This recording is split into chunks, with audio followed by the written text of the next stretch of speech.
Well, good Monday morning. We are back at it, and we know you are too after the weekend. It is 6:01, a busy day for you. Of course, it's Salisbury Festival Week, and we've got an ultimate prize pack with a lot of goodies, which we'll explain a little bit later on. That's at 7:10 this morning. Plus, of course, that Brad Paisley Ultimate Experience coming up at 8 and 9 o'clock with us. 6:01 with Whiskey and Randy. We'll kick off your morning with a little Miranda. It's Heart Like Mine. Froggy, 99. Well, I got my start in radio. Actually, in college, I went to school to be a gym teacher and coach because I knew I wasn't good enough to be an athlete, but I wanted to be involved in sports in some way. And I had some pretty big influences there and went and then kind of figured out after a while that I had to get a B or above to be a teacher or a certified teacher, and that wasn't going to happen. So I was a little concerned about that. And then my freshman year, a guy on the radio station on campus, picked on our dorm or something, so I led kind of a revolt up to the radio station. When he got off the air and walked out of the building, we didn't physically attack the guy, but we carried him to the flagpole on campus, had some duct tape handy. We had a MacGyver type guy that, he never left home without the duct tape, I guess. Anyway, so we duct taped the guy to the flagpole, which was really mean looking back, but he wanted me to come in the next day on his show and talk about why we were so upset. And, from there, he just basically said, you're kind of a natural at this, so, if it's something you're interested in. So I'm thinking in the back of my mind, I probably can't get a B or an A in every class from here on out. And that was kind of fun. So I got involved slowly into the radio station and did some sports stuff with that particular guy. His name was Nick the Nighthawk. And he still works in radio in a small town in Kansas because I went to school out there. But that's kind of how I got my start, did sports, and here I am today.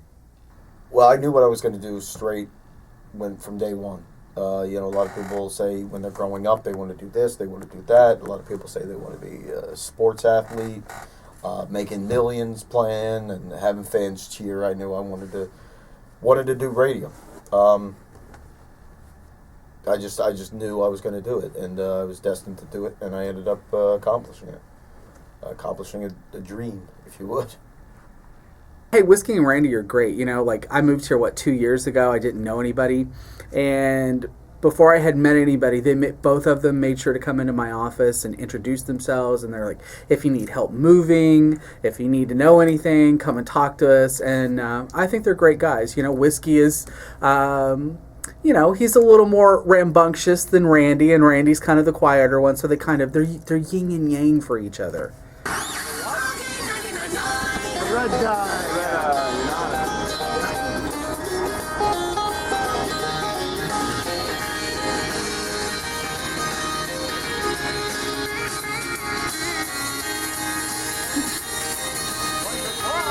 I'm glad I was in the Boy Scouts. This really helped. Is that okay? Is that okay? Is that how you would have folded it? I wouldn't have folded it like that. How would you have folded it? I would have went with the sleeves out a little bit. I'm not the one that used to work at Abercrombie & Fitch overnights. My bad. Well, somebody has to stock the shelves. And stand out in front of the store with the shirt off. Don't make me do that today. That's embarrassing. I haven't worked out in so long. We want as many people to come as possible, so you got to do what you got to do. Yeah, I know.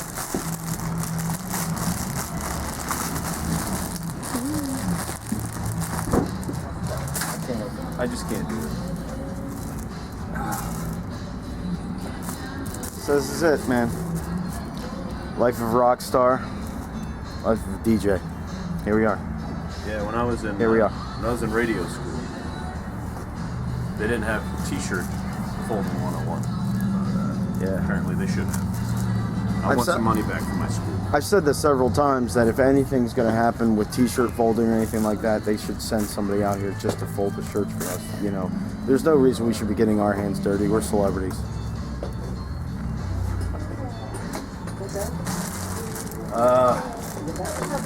Celebrity problems.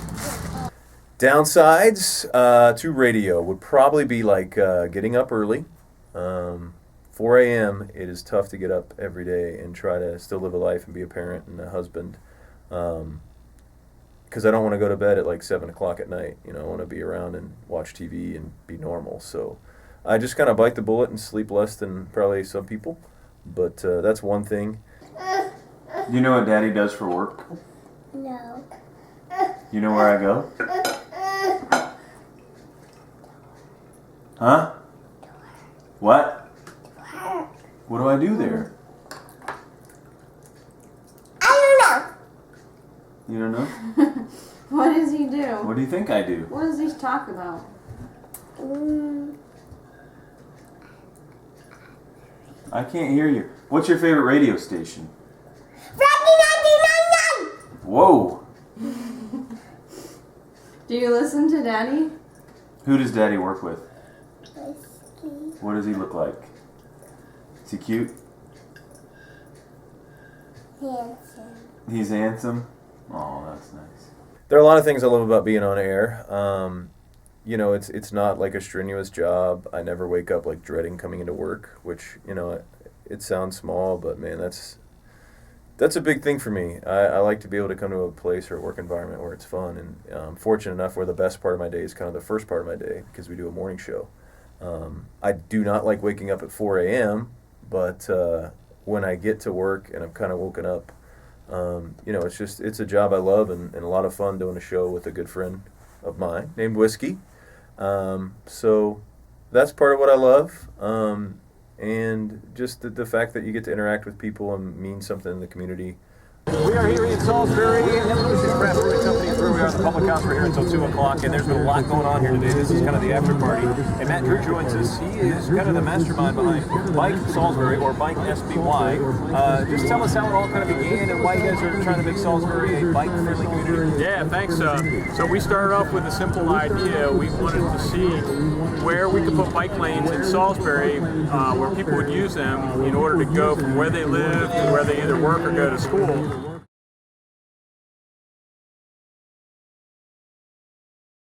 Share personal stories, people feel like they know you, which is a good thing, I consider. If it gets too far, obviously that's not a good thing. But you know, people know your kids' names because they say their names. Hey, how's Julianne doing? I'm like, oh, it must be the radio thing. But it does freak you out. Like, I mean, and that's something I never really considered. Of all the great artists and songs from the 60s to the 90s, why does it seem like they always play the same music every single day? Well, that's what you're going to find a lot in radio. I mean, I'm sure everybody has their feelings about what radio plays and how come they never play the song that you think you want to hear. It's because they do a lot of testing and they do a lot of sampling with different markets and different demographics and people, and they strongly believe that they have reason to play what they play. We have very little control. Like, I can physically change it. I could probably get in a little bit of trouble. But in the mornings, we have a few extra songs kind of at the end of the hour that we can kind of plug in and out. So that's nice to have that luxury. But for the most part, yeah, it's pretty much all scheduled like we were talking about earlier, and that's kind of how they came to that conclusion.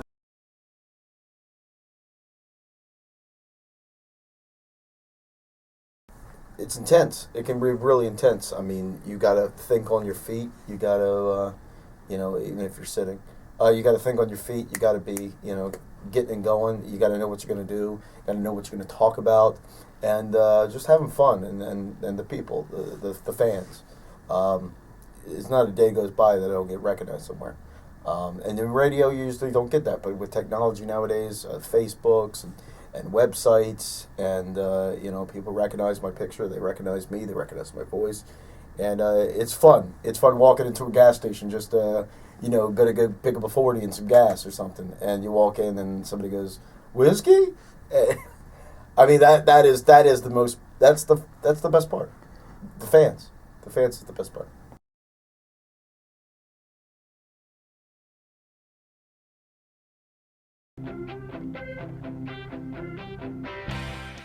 What do you mean? Is it going? Yeah. Don't we need 4 of them if we're going to make a sandwich? Huh? Don't we need 4 of them if we're going to make a One sandwich? egg, Okay, 2 we'll eggs. do it. Why did you Well, I don't know. Okay, mix about 7. Mix the passata What are you doing? All right, that goes Give in. me a spoon. and olive What are oil. you making? What are you making? I don't know. He's just telling me. Well, it's written right there, guys. Well, he's Leave been us reading. alone, Jimmy. A pesto A omelet. pesto omelet. That we allow in any recipe, so please try not to advance the. All right, What was so that? we're Here, gonna chop put- them like that. I'll We're dice gonna them. decorate. We're gonna put some of this stuff on there. Okay. How about some Don't cut. sausage? Don't you Oh. cut me. No, we didn't. You don't have to Jimmy, dice that's it. hot. Who How cuts come like you're not telling me this? what to do now? Who cuts like I this? just did. But, oh. How's it going over there, guys? I'm out. Can I leave? Fellas, I don't want to be a part of this anymore. I've got to say, that looks like something I've never seen before. Okay, This put is it going to in be for a minute. delicious, Olive. You're 1 going to minute. love Oh, it. we got a minute. I'm everywhere because it's so important to remind you to have your heating system checked today, so you and your four-legged friends won't have to bear another season of uncomfortable temperatures. So some of the times we have to do these commercials, which is often, and sometimes we actually even have to do voices. Like, for example, for one client, I have to be Wilbur the dog. And Wilbur the dog, for some reason, I thought has a Jersey kind of accent, real scruffy. I don't even really know what kind of dog he is, but it's kind of like, hey, it's me, Wilbur the dog. You know, these are the types of voices that we have to do occasionally. So that one's kind of fun, except my throat hurts like for a day after I do it. So hopefully it's not a lot. Of course, on the radio. I'm everywhere because it is so important to remind you to have your heating system checked today, so you and your four-legged... I love the awkwardness when he says the 200 was 200. Oh yeah, well the people in prison. Yeah, he's a friend of mine. He's a friend of mine. He's a good guy. He's a good guy. And here's what he says about Kim Jong Un. This is shocking to me. Dennis Rodman talking once again with George Snuffleupagus. At least talk to him and try to work things out, right? I have no idea how this whole game works. I don't know if you call dictators up. I know we don't negotiate with terrorists. Well, yeah, that's made It's perfectly pretty clear. But apparently Dennis Rodman doesn't mind. By the way, this guy's an idiot. I'm sorry. A lot of people thought, they look at me and they go, that voice is coming from that guy, and this isn't something that you're born with. You got to work on it. And knowing from day one that I wanted to do this and what I was going to do with my life, I worked on it. I remember I guess I was 10 years old, sitting there in front of the mirror in the bathroom, just going, WTAP, WTAP, and making sure I don't pop the P's or roll the T's and all that stuff. So it's something you got to work on. It doesn't come natural to a lot of people. A lot of people you get on the air and you can tell phony. They're fake, and that's why I guess some people would say I crush those people with my voice. When it comes to the voice, I think, I used to mumble a lot growing up, and my mom would always get really upset with me for mumbling. But when I put headphones on, I guess I was just more conscious of what I sounded like.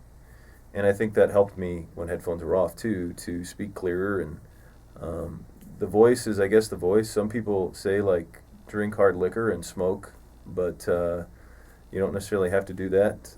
But a voice is pretty important. But I think it's important to also be natural with your voice, because if you're not natural with your voice, you could lose it anyway. But if you're faking it, you could lose your voice or strain your voice a lot easier than when you're just talking normally.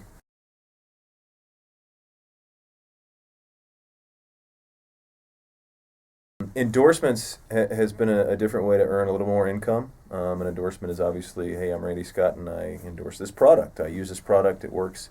I had the opportunity to do an endorsement with a company called Weight Not, which I'd never heard of. And they approached us needing an overweight morning man, and whiskey, as you've seen, is not overweight at all. And I am and really was. And in the fall, gave it a whirl. Actually, late summer, gave it a try, and ended up losing 50 pounds, and have kept most of that off so far. And it's been a big blessing, because I've lost the weight and I feel healthier, and I think it's important to live healthier. And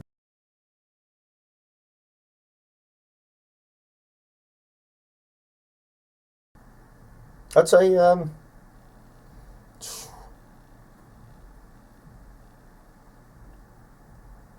that's a tough question, because you got to think about meshing with one another.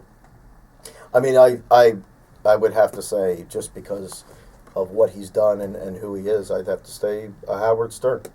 Dead. My ultimate radio show partner, that actually makes sense, would be Whiskey. He's one of the favorite guys I've ever worked with, and I'm not just saying that because we're together right now, although that probably is what it's going to come off as. But we've developed a pretty good friendship, kind of a brotherhood between each other. You know, we'll give each other a hard time, we'll get each other's nerves, but in the end, we kind of know where we stand. I think that's important. I've never had to work with someone I couldn't stand or deal with on a show, which I think would be extremely difficult. So, I mean, I guess if there was a dream partner, I don't know, Dan Patrick, who does sports talk, he's always been someone that I've looked up to.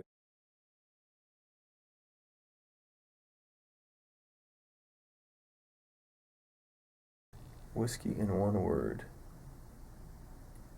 Nervous. I know that sounds bad, but Whiskey is a nervous guy. It's funny the things that go through his head. I know that sounds kind of negative. Like, I was trying to think of something really nice and positive, but he's like, I don't know. He's a walking ulcer. It's so horrible. I'd say one word to, if I had to describe Randy, would be pompous. Yeah, he thinks he's better than everyone. I don't like that.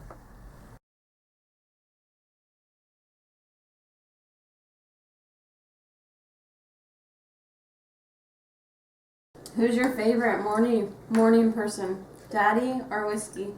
Whiskey. Whiskey.